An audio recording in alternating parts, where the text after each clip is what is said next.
Hey everybody and welcome to this Wednesday's MBE Movie News. I am John, here to discuss hopefully some very exciting movie news relating to everything in Hollywood and film in general. As you can see, not the most sort of jam-packed day for movie news. I am speaking about Gladiator 2. That is the headline on the show. If you've clicked on it, you will know that's the headline of the show because it's in the title and it's in the thumbnail. So I bid you in. We will immerse ourselves in the world of the Roman Empire and of course gladiators and potential sort of directions they may go on in this. But one direction they are not going to be taking with this is one that involves Russell Crowe's Maximus character, of course, who was the main man in the first movie. He was the gladiator. He was the primary protagonist. He was the heart and soul of the movie. So much so that it won Russell Crowe an Oscar for Best Actor, and rightly so. He was magnificent in that movie. Ridley Scott has been toiling with the idea of doing a second Gladiator movie for years now. I was looking at articles today and it sort of dawned on me that this would be the headline of the show, and I've seen articles going back 2 years where he's been speaking about how it's definitely in the works, it's definitely something that's going to happen, it's palpable, and there's potential for them to go off maybe and do storylines 25, 30 years down the road from the original movie. But look, I'll get into that in a moment via a newspaper that I hate giving hits to because it's owned by Rupert Murdoch, who's an absolute shit stain of a man from Australia. I do not like him. I do not like his political persuasions. He's just a shit stain who likes to meddle in political stuff over here. But we're not getting into politics. This is not a politics bar. This is a movie news show. So I'll go to the first article, which is, if I can bring it up on the actual screen, because I've actually got the article that I was speaking about in question there up just now. This one's coming in from there. We've got that goddamn thing coming up again. It does me nothing. This one's coming in from Screen Rant, our favourite go-to sort of movie news website for all the latest news in the world of Hollywood. It's pretty clear. Russell Crowe isn't included in any Gladiator 2 plans. Now, look, the man was quoted. I don't know where it came from. Perhaps it tells us in the actual article itself, but all you need to know is that he was quoted and he says, and I will do my best to read it from here. If they are having conversations about that, then conversations haven't included me. I'm having to look down because I can't see. I'm not sure what they have in mind at all. Can I just say, with a pinch of salt, they have genuinely been having the same conversations since the year 2000. And look, I says it, going back 2 years, Ridley Scott's been speaking about this potential sequel, perhaps involving Maximus, perhaps not involving Maximus, as Russell Crowe has just said himself. Going way back 20 years now, this is something that has been on and off. They've been speaking about sequels. It's never came to fruition because, to be quite frank, I think in a small little part of Ridley Scott's mind and in his heart and in the studios involved hearts, they know that the original movie cannot be topped. It was an absolute classic of a movie, and to me it would almost be blasphemous to go back and tamper with that storyline and create a continuation of the events and make it a sort of action franchise. It would be god awful. Some movies are better being self-contained, standalone stories, and you can't get a better standalone story than this. And then you factor into that the fact that, I can't recall the actor's name, but an iconic actor passed away in the middle of the shooting of the original Gladiator movie and had to sort of do some post-effects trickery to put him back in the movie. You'd be tarnishing his sort of legacy as well if you were to continue on. So, look, me personally, I don't want to see a Gladiator sequel. Period. With Maximus, without Maximus. I certainly don't want to see one 100% though without Maximus because, look, as I did say, the original Gladiator movie was all about him. And if you take him out of it, you're losing something palpable. And Russell Crowe's just a man, really. He is Gladiator. So I don't know why they would even try and do it without him. There's been talk about the nephew, maybe, of Maximus being the lead in the new movie. And look, I'm going to go into this sort of Sun article as well, which is dating back a year ago, where they've been speaking about potential storylines, potential scripts I should say, where they may go with this movie and a potential sequel. It's Ridley Scott himself. He says previously, hope I've got it up here, speaking, I don't even know if I've got the correct section of this article up, there's that much going on here. Yes, I have. It was the producers. It says, we are working with an amazing writer as well, Peter Craig. It picks up the story 30 years later, 25 years later. They're not even sure. They go on to say that essentially they've been talking to the studio. They would never in a million years think of touching this if Ridley Scott wasn't involved in some vein. And obviously he says as well, Sir Ridley, that I know how to bring him back. Speaking about Maximus, I was having this talk with the studio, but he's dead. But there is a way of bringing him back. Whether it will happen, I don't know. Russell's changed a little bit, but I'm still trying to get him. And of course, I've got another article as well. And it's the bold Russell himself, who was also speaking about potential ways of bringing him back. And he says, I'll try and get it up again. I'm miles out here. I don't even think that's the correct article I've got up there. Bear with me, guys. No, it is. It is the correct article. I'm talking crap. Bear with me, I'll get the quote and I'll read what Russell has said.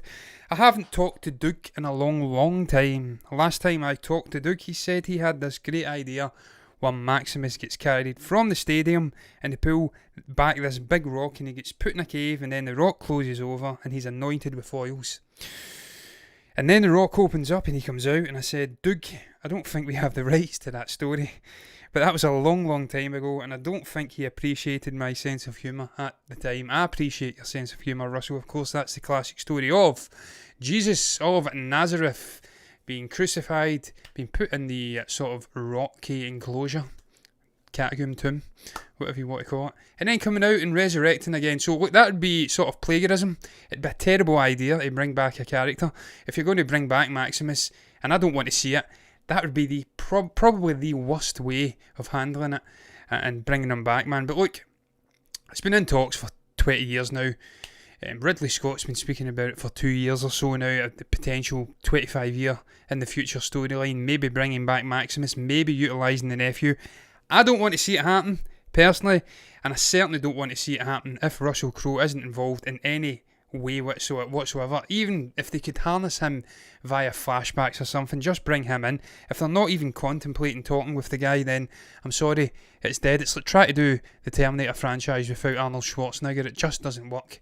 And look, I'll get into reboots and remakes in just a few moments, well, maybe more than a few moments. It's a couple of topics away, but I'll be speaking about it, why they shouldn't do it. What is it? Straight to VOD for $8.99. I can't read that, sadly, Howard, but yeah, reeks of a straight to VOD, reeks of a digital download, reeks of being found in a B&M basket. B&M basket, I should say. That sounded strange when I says it. And those sort of like movies that everyone wants to forget about. Reeks of what was that one called? Jaws Revenge or something? Sharknado as well. Just a terrible idea. Don't do it. Do not do it. But look, guys, I'm going to move on to the next topic. As you can see, very unslick transition of the graphic there. It was aggressively brought up. But you get the gist of what I'm going to be speaking about next. So that is the only real reason I've got it there.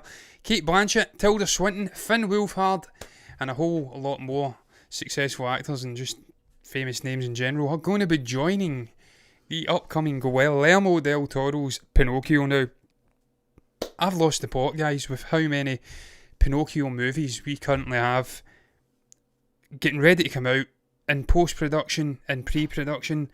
We've got some strange Italian version with Roberto Benigni, which we reacted to about 2 weeks ago. It's coming out shortly.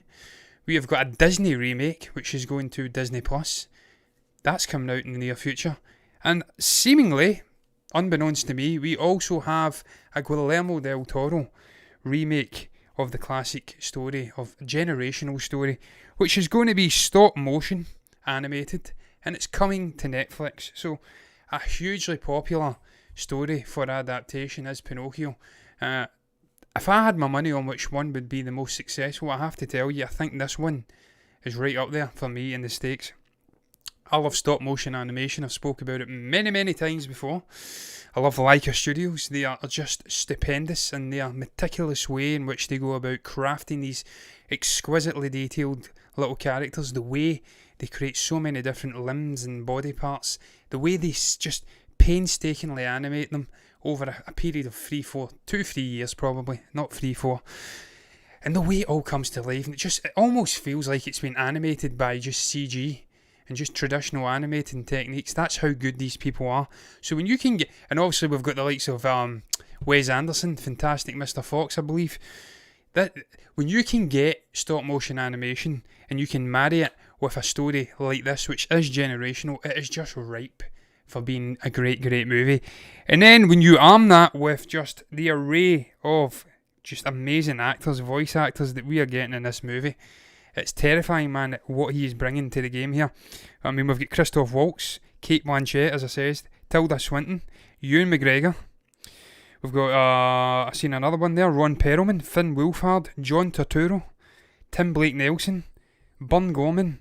It is insanity, the cast that this man is assembling for this movie. That is because he's an Oscar-winning director. That is because he's amazing at his craft. He's obviously seen potential in the story. He's I was about to say erect, that's the wrong word. Oh, he's also, he's got someone to write and he's clocked it. A really good script. Clocked means spotted it in English, you know. I'm speaking local dialect at times, Glaswegian. Clocked means spotted. He's also spotted an amazing script, and he's amassing all of the parts together, and it's got so much potential. I can't wait to see what the hell is going to what's going to become of this. How long it's going to take to bring it together is another question. I mean, it could be 2-3 years before we even see a teaser for this, unless it's been in the works for a while, and this is just the announcements starting to come out, and maybe we could get a surprise trailer within the year. I don't know. But man, I don't think I have to speak at length about the story of Pinocchio. It's been done many, many times before. Everyone's seen some version of Pinocchio at some point in their life. As I says, about 5 times already. Generational story. But what was more intriguing was just the fact there's 3 of these movies already sort of at different stages in production, and that he's just doing something slightly different with the stop motion animation. It's come to Netflix. It's very intriguing.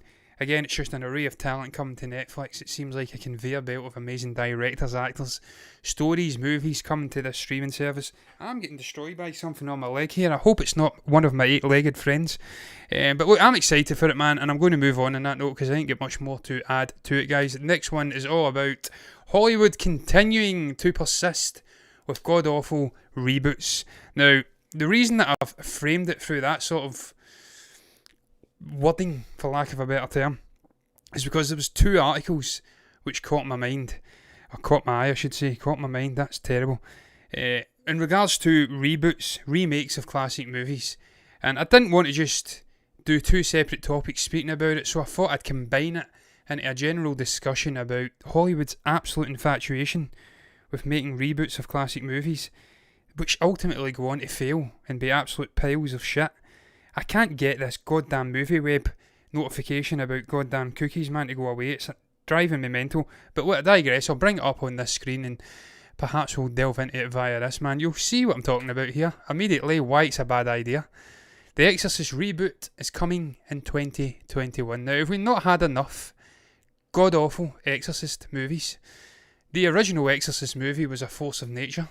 It was a sort of paranormal element to it as well because of these sort of strange goings on the set. Exorcisms actually being performed on the set. It was truly unique. It was groundbreaking. It was an amazing movie, a terrifying movie. Even to this day, I get the heebie-jeebies watching it. I'm getting destroyed here, man, by a spider or something. That's really starting to alarm me. Maybe it's the exorcism. Maybe it's not. We need to get this house exorcised. I don't know. But look, man, they're trying to reboot it again. And look, the studio who are actually putting this together, even they themselves know it is a terrible idea because by all accounts they are burying it at the bottom of a general sort of press release about upcoming productions that are coming out of it. And yeah, it's coming in 2021 apparently. It's going to be... There's not much news on it. We don't know if it's going to be a classic reboot, a continuation, like we've seen of various different stories within a generalised sort of Exorcist universe. Whatever it is, I don't want to see it. I want to see some originality in Hollywood. I need to see some new movies, some new ideas coming out. When you have got... I always forget her name.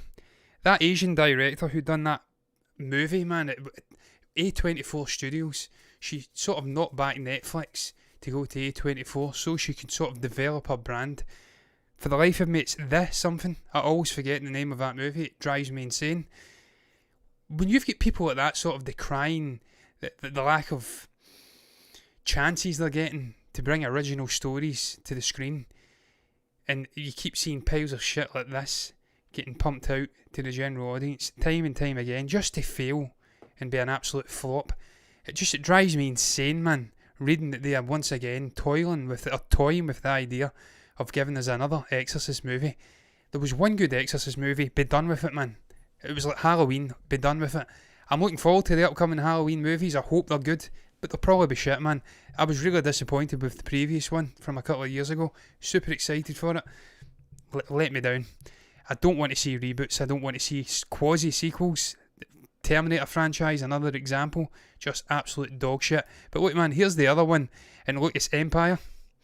What a god-awful website Empire have, incidentally. It just doesn't scale to fit graphics on OBS or anything in general. And then when you actually do zoom out, you can't see the letters, so and the words or anything. But man, look, you get the gist. Hopefully, they are planning on making a remake of Planes, Trains and Automobiles with Kevin Hart and Will Smith. I mean, why? Why would you do that? You have two amazing actors, two amazing comedic actors. Man, it may be great, it may be a different take, it may be framed a different way. These two guys know how to make comedic lines pop. They're box office gold.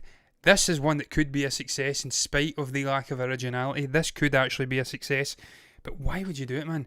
Why would you not just go and make an original movie with maybe a similar concept and do it differently, as opposed to remaking an old movie which was a sort of modern day classic, a cult classic?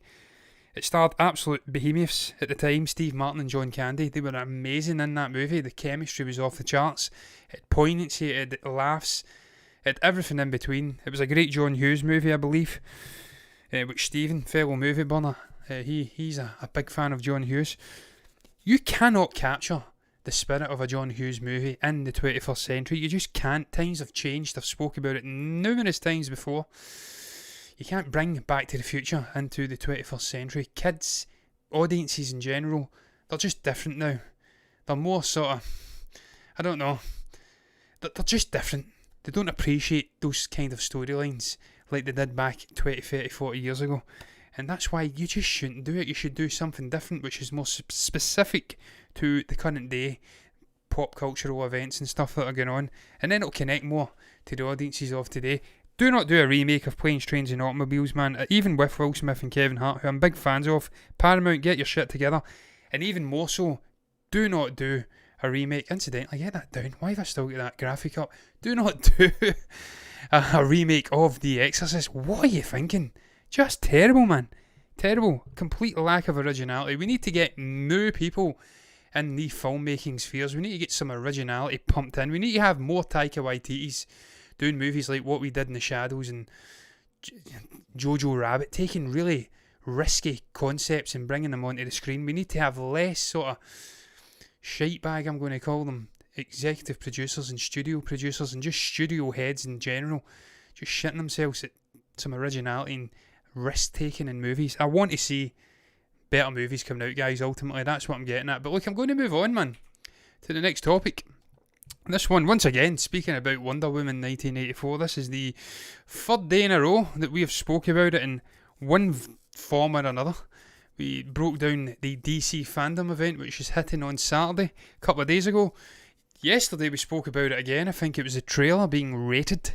And today there's been yet more news breaking about Wonder Woman 1984. Patty Jenkins has been out speaking about it, and Chris Pine has been out waxing lyrically about it. And in particular, what Chris Pine has said has got me very, very excited for this movie. Now, it shouldn't get me excited because it's such a simplistic concept.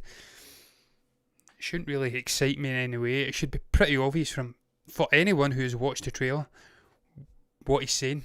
It shouldn't shock anyone, but it does excite me nonetheless that they are taking risks and doing something slightly different. I like it when they flip roles. Look, I'll bring up the article and you can read Chris Pine's words for yourself, but I'll try and narrate them. Well, perhaps you read them as well. Chris was asked how Steve fits into the story in this distinctly 1980s set movie, and he says, oh well, the first film is obviously very much Diana being a fish out of water, and then this one is fun for the audience. It's a total switch of that dynamic. So he's way less of the jaded realist in the war pro that he is in the first one. And this one is just, boy transfixed, don't know what that was there, by the wonderment of this incredible era of sophistication. And now it's Diana who's been jaded by all of her friends who have died. Her love has died. We've kind of reversed our roles. Now look, man, I love that. I love the idea of reversing the roles. It's a subtle little thing you can do that adds freshness to a story. Just in conjunction, I love using the word conjunction with all the other elements which are coming in, which will perhaps make this movie good. Pedro Pascal's a villain. Cheetah, I think it is, as a sort of minor villain. When you flip the roles, it's just beautiful. A man out of time. She's sort of naive. She's coming out of a Themyscira in the first movie. She's out of place. She's out of this sort of world it's new to her. And she's sort of treading on eggshells, and he guides her and helps her out. I love the fact that he is now the man who's going to be being guided around this story. And just, this will give us a chance to see how Gal Gadot has sort of marinated into this role, how much her acting ability has progressed over the last few years.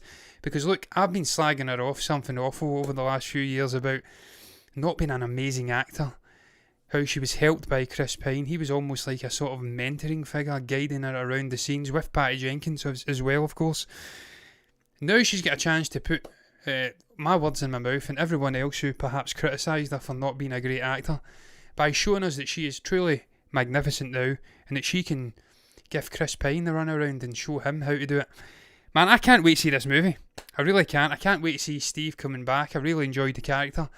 I enjoyed the sort of chemistry between him and Gal Gadot. The two characters had some romantic kindling happening before he was tragically taken away from her. I love the fact she's this sort of jaded, I don't know, grittier version of Wonder Woman. She's at the peak of her powers, but she's also sort of battered down by life and the world in general.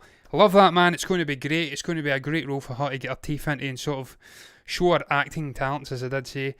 I love the setting as well. I like what he's saying about the sophistication in the 1980s in general. It looks like they have captured that era. You've got to remember, this is a man from World War One being thrust forward 50, 60 years. So it'd be quite a shock to the system. 70 years, shock to the system for him. But wait, man, Patty Jenkins has also been speaking about this movie. She's been speaking on Twitter, and she was asked, I think, just what the struggles were with making Wonder Woman 1984. What the biggest struggles were for her in trying to make it just as grand as the predecessor. And look, I was speaking about this the other day as well. Again, we're getting this up, man. I don't know what's going on with this. It's really doing my nothing. I was speaking about it, I think yesterday or maybe 2 days back, how they're going to have to juggle that and make it an even more impressive movie than the original. I think we were speaking about Spider-Man Into the Spider-Verse 2 as well, and how they had their hands full trying to better that original movie. And I thought this had a real chance of doing it for all the aforementioned reasons I said. Storytelling, the great villains, flipping roles and whatnot, and Patty Jenkins just understanding the character. And she replied, look, I went off on a tangent there. The struggle was to make it even grander. In this film, Wonder Woman is at her full power, so as significant as the story needed to be, the visuals needed to be stunning. So we shot most everything. I'll read that again. We shot most everything. I think you've made a mistake there, Patty. It should be almost, with practical effects. Don't do that to me, Patty. Not when I'm doing a live show on my own. I don't need to be tripping over words. I'm perfectly capable of tripping over my words myself. I don't need someone to throw me under the bus like that. Don't do that, please. With people on wires and incredible choreography, can't wait to share. I like that as well. She's gone all sort of Christopher Nolan on us, forgoing the CG for CGI's sake, utilising practical as much as humanly possible. And look, he's a firm advocate of that because he believes that it ingratiates the actors to the project, to the experience. If they can get their hands dirty actually doing things, as opposed to just standing in front of a blue screen or a green screen, then it's more exciting. The day goes by better, they're happier, it keeps the sort of morale up, and the movie it feels better for it. It's palpable, it's just a better experience. And look, who am I to argue with Christopher Nolan? This man has just hit the ball out the park time and time again. It's nice to see Patty Jenkins sort of taking a leaf out of his book and going for the sort of practical effect heavy movie. And I agree with him, man. To make it grander, you really do. You have to improve everything. The story needs to be there. The visuals need to pop just that little bit more. And Lord knows, just from the posters and the promotional push that we've seen from this movie, it looks like she's managed to incorporate that into the movie quite a bit. It looks zany. It looks borderline psychedelic. It's beautifully shot by the looks of it. We've got Wonder Woman sort of lassoing lightning strikes with her whip and whatnot. If she's done that on wires, then I take my hat off to Gal Gadot, because that's very impressive. I can't wait to see it, man. In general, I just cannot wait to see this movie. It's been too long. I think she'll be very much playing Diana, and just the role fitting. She's going to be the mentor now. She's going to be hands-on, guiding them through. And yeah, look, man, I'm going to move on anyway, because I'm about to go off a cliff here, and that's always dangerous when you're on your lonesome. Harry Potter's in the $1 billion club. There you go. You're in the $1 billion club, Harry. I think they actually put that in the article. That was a terrible Hagrid, incidentally. Didn't sound anything like Robbie Coltrane. I don't know what that sounded like. But man, yeah, Harry Potter has been re-released in China. Or should I say it has been released in China. It was never in China back in the early 2000s. And it has made an additional $16 million, or what, $13.6 million. And that has given it just enough to top the $1 billion mark at the global box office. So it is now officially a $1 billion movie, a $1 billion franchise by sort of association. I think they've been coming out and speaking about it. I'm not going to put the article up just to read one quote, so I'll just read it here. And Lord knows I'll forget about it, and it'll be a tiny little square at the side anyway, so that's not good. Harry Potter and the Sorcerer's Stone landed the top spot. Look, that's not what I want to read. We are thrilled to see Harry Potter and the Philosopher's Stone, not the Sorcerer's. That's what it's called over here. Delight a new generation of audiences. The popularity of the film with moviegoers in China who are discovering it for the first time proves that the appeal of these stories is truly timeless and universal. Harry Potter and the Sorcerer's Stone was first released back in 2001. It's a commercial hit, just shy of $1 billion, now over $1 billion. And look, man, I'm happy. I'm a big Harry Potter fan. I've said it many, many times before. I'm not shy to admit it. I've read the books about 3-4 times. I've watched the movies. One of the few franchises which I still possess in Blu-ray physical form. Star Wars, Dark Knight Trilogy, Back to the Future, and the Harry Potter franchise, Lord of the Rings as well. I don't possess many physical Blu-ray copies because I've went digital, but some ones you just keep for nostalgia. And look, I grew up with Harry Potter. I thoroughly enjoyed the stories. Great to see that it's made $1 billion. Some would argue those first two movies the best in the franchise. Not me. I actually prefer the likes of The Order of the Phoenix, Half-Blood Prince, just for Alan Rickman. And who can forget Prisoner of Azkaban when Sirius Black, of course, the great Gary Oldman, came into the franchise. But those first two movies, this first one in particular, the magic was there. It was a special experience watching it. And then going back and reading the books and just being fulfilled, and it's sort of filling in little gaps which were missed. I'm delighted for the franchise. I'm delighted for all involved. But more importantly, I'm intrigued by that figure. I don't know how this sort of constitutes as a success or maybe a flop or just anything. Just raw numbers, $13.6 million in the midst of a pandemic. That's very impressive, man. That's a sign, perhaps, that things are starting to rebound in China. There's some confidence seeping back in to the movie-going audience. Could be a good sign for Mulan, although I've seen them tanning it on apparently on Weibo or something, the social media service over in China. They are kind of destroying Mulan. But this could be a good sign for movies coming out in general, that despite the pandemic, despite the chance of death and passing on a killer virus to your family, people are still going out and watching movies, man, and old movies at that. But look, man, again, comment, I'll try and read it. It's on 5 days a week. Not many Scottish entertainment YouTube shows out there. No, you're right, there isn't many Scottish entertainment YouTube shows out there. That's because most Scottish people, I should say, not Scots, like to drink and drink and drink, sniff some coke, watch football, and yeah, just moan about things in general, yeah. So, we're a very do a lot, are us Scots, but not me. I'm very upbeat and happy, and I like speaking about movies and the escapism that it sort of brings from the shite weather we have here. 24/7, 365 days per year, even when it's summer, it rains and it blows an absolute hooer's gale here. But look, I digress, guys. I'm going to move on to the final topics. Very short, very sweet. It's all about everyone's favourite basketball crossover animated sort of movie. Well, the sequel to it. There's no Michael B. Jordan. No, not Michael B. Jordan. Michael Jeffrey Jordan. Maybe there will be a Michael B. Jordan. I don't know. Maybe he'll pop up in this. He certainly wasn't in the original one. But look, man, it's Space Jam 2. Sneak peek reveals LeBron James in the Tune Squad kit. It is Michael Jeffrey Jordan, isn't it? That is his middle name. I don't know. I love the man. He was an absolute icon when I was younger. But I'm not a big fan of basketball, so you'll have to bear with me while I try to get this article up, guys. There it is. I'll just show it just purely because of the truly wondrous, as another famed Scottish comedian like to say, one Billy Connolly that is. Look, I'll click on it, man. Probably get copyrighted, but look, it's got to happen. Look, that's terrible, man. It's too big. But look, I digress. You get the point. You get the gist.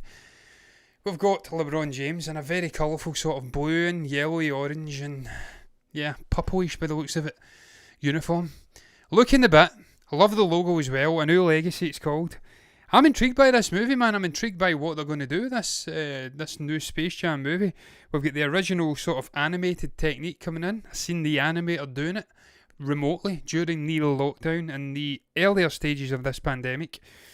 Posted on social media he was getting something. I can't recall what it was. The thing they used to animate the movie.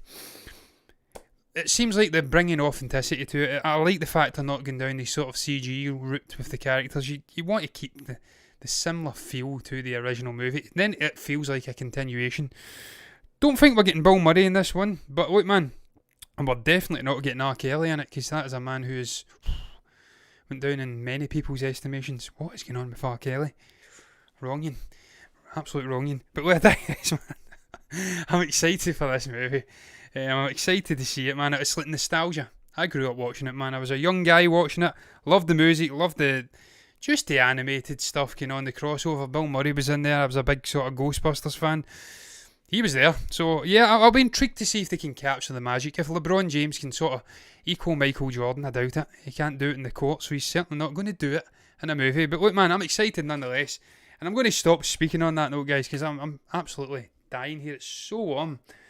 And look, yeah, I'm going to round up the show. I was about to read the comments here. I don't know what's going on. There's a private conversation going on in the comments. So I'm just going to round the show on that note, guys. What is your thoughts on the Gladiator 2? Potentially not having Russell Crowe coming back. Do you want to see it with or without Russell Crowe? I certainly don't, but perhaps you do. You can share your thoughts below on why you do. What do you make about this sort of Guillermo del Toro, Pinocchio sort of stop-motion animated movie coming to Netflix with a ridiculously talented cast? Cate, Blanchett, John Turturro, everyone's in there, Ewan McGregor. It's ridiculous. What do you make about Hollywood's absolute infatuation for terrible, god-awful shite reboots? Just for the sake of it. Exorcist, Planes, Trains and Automobiles, terrible ideas. And what do you make about the other topics I spoke about? You can comment below if you've got anything to say about any of those topics. And if you do, then I'll try and read them and get back to them if I'm feeling kindly. If I don't, Stephen certainly will. If you've enjoyed the show, you can like the video. And you can also subscribe to the channel if you want to see more content like this. And well, if you do, you'll see me back here tomorrow again with Stephen, and on Friday for a movie review. And you'll probably see us doing some reactions as well over the weekend, because there's going to be a very busy week indeed with DC. But look, guys, bye-bye.